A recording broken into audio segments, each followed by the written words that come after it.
देखिए, कल हम लोग जो देखे थे पत्रों के प्रकार देखे थे, दो प्रकार के पत्र होते हैं। एक देखे थे हम लोग औपचारिक पत्र देखे थे, दूसरा अनौपचारिक पत्र देखे थे।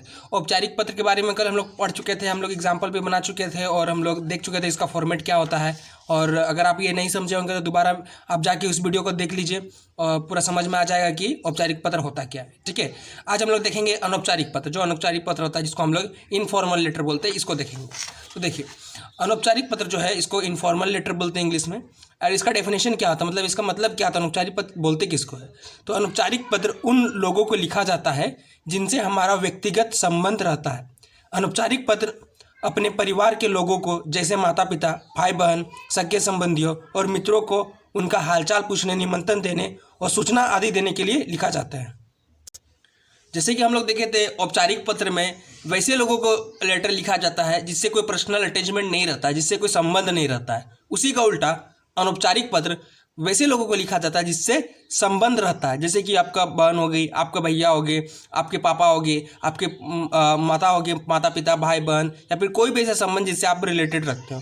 तो जिससे आपका रिलेशन है उसको अगर आप पत्र लिखते हैं तो वो इनफॉर्मल लेटर हो जाता है, यानी कि अनौपचारिक पत्र हो जाता है। ठीक है, और उसके संबंध में आप कुछ भी लिख सकते हैं, जैसे कि हालचाल पूछने का लिख रहे हैं, या फिर निमंत्रण देने के लिए लिख रहे हैं, सूचना देने के लिए लिख रहे हैं। तो ऐसा कुछ भी अगर आप लेटर लिख रहे हैं तो उसको क्या बोलेंगे, अनौपचारिक पत्र बोलेंगे। ठीक है, इसी का अनौपचारिक पत्र निम्नलिखित प्रकार के पत्र रखे जा सकते हैं, जैसे कि बधाई पत्र हो जाएगा। आप बधाई पत्र को भी अनौपचारिक पत्र बोल सकते हैं, यानी कि बधाई देने के लिए अगर पत्र लिख रहे हैं तो वो अनौपचारिक हो जाएगा। शुभकामनाएं लिखने के लिए पत्र लिख रहे हैं तो आपका ये भी अनौपचारिक होगा। निमंत्रण पत्र हो सकता है, विशेष अवसरों पर लिखे गए पत्र हो सकता है, सांत्वना पत्र हो सकता है, यानी कि सिंपैथी के लिए हो सकता है। किसी प्रकार की जानकारी देने के लिए अगर पत्र लिख रहे हैं अपने भाई या फिर बहन को तो भी वो अनौपचारिक पत्र हो जाएगा। कोई सलाह आदि देने के लिए भी अगर लिख रहे हैं तो क्या हो जाएगा, अनौपचारिक पत्र हो जाएगा। ठीक है, तो अनौपचारिक पत्र यानी कि इनफॉर्मल लेटर जिसको बोलते हैं, जो कि आप अपने परिवार के कोई भी मेंबर को अगर लेटर लिख रहे हैं, कोई भी संबंध में, बधाई के लिए, शुभकामना के लिए, निमंत्रण के लिए, कोई भी संबंध में अगर लेटर लिख रहे हैं तो ये क्या हो जाएगा, अनौपचारिक पत्र हो जाएगा। ठीक है, अब देखेंगे इसको लिखे कैसे जाते हैं, इसका फॉर्मेट क्या होता है। तो इसका फॉर्मेट देख लेते हैं। देखिए, इसका फॉर्मेट यह होता है कि सबसे पहले जो लिखेंगे, लिखने वाले का पता लिखेंगे। ठीक है, यानी कि जो जहाँ दे रहे हैं आप, ठीक है, जिसको देना चाहते हैं उनका पता लिखेंगे। यहाँ नीचे जो पता रहता है उसको देंगे, दिनांक यानी कि डेट को लिखेंगे। ठीक है, जो डेट रहेगा, डेट आज का डेट को लिखेंगे। अब संबोधन यानी कि आपका जो उसे रिश्ता है, ठीक है, वो लिखेगा। जैसे कि प्रिय भाई होगा, या फिर प्रिय आपका आदरणीय पिताजी होगा, आदरणीय माताजी होगा, संबोधन में वही लिखेंगे। और अभिवादन में कि उसको रेस्पेक्ट देते हुए कि लिख सकते हैं हम लोग चरण स्पर्श। ठीक है, जैसे कि प्रिय माताजी चरण स्पर्श, यहाँ आवेदन में यहाँ पर लिख सकते हैं। ठीक है, रिस्पेक्ट देने के लिए अभिवादन में यहाँ पे हम लोग लिखेंगे। पहला अनुच्छेद में कुशल मंगल समाचार लिख सकते हैं, यानी कि स्टार्टिंग में हो सकता है ना कि आप कुशल है और मैं भी ठीक हूँ, आप कैसे हैं, ये सब लिखने के लिए पहला अनुच्छेद में यहाँ लिखेंगे। ठीक है, यानी कि हाल साल जो स्टार्टिंग में जो पूछा जाता है उसको पहला अनुच्छेद में लिखेंगे। सेकेंड अनुच्छेद में लिखेंगे विषय वस्तु, जिस बारे में, यानी कि जिस बारे में हमको बात करना है वो विषय, वो मैटर को हम लोग दूसरा अनुच्छेद में लिखेंगे।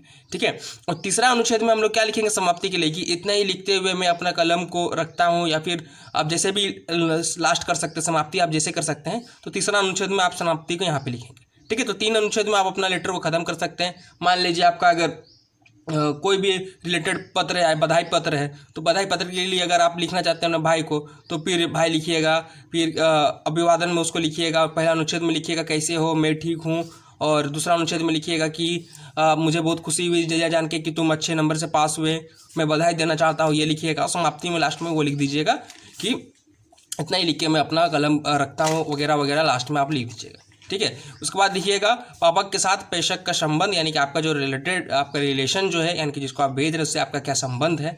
तो आपका भाई या फिर आपका पुत्र, आपका बेटा, कुछ भी आप लिख सकते हैं। ठीक है, और प्रेषक का नाम यानी कि आप जो दे रहे हैं उसका आप यहाँ पर अपना नाम लिखिएगा। ठीक है, बस यही लिखना है, यही आपका फॉर्मेट हो गया। तो समझ में आ गया आपको अनौपचारिक पत्र होता क्या है। डिस्क्रिप्शन बॉक्स में हम एक एग्जांपल लेते हुए डाल देंगे, एक आपका इनफॉर्मल लेटर किस प्रकार लिखा जाता है। डिस्क्रिप्शन में जो एक लिंक रहेगा वो जाके आप चेक करिए, उसमें एक एग्जांपल लेते हुए हम एक पूरा का पूरा लेटर को, यानी कि एक पत्र को बनाए होंगे। उसको देख के आप नोट कॉपी में नोट डाउन कर लीजिएगा, और ये जो फॉर्मेट रहेगा ये फॉर्मेट को भी नोट डाउन कर लीजिएगा। जैसे कि हम लोग पहले पढ़े थे, हम लोग औपचारिक पत्र का बताए थे फॉर्मेट।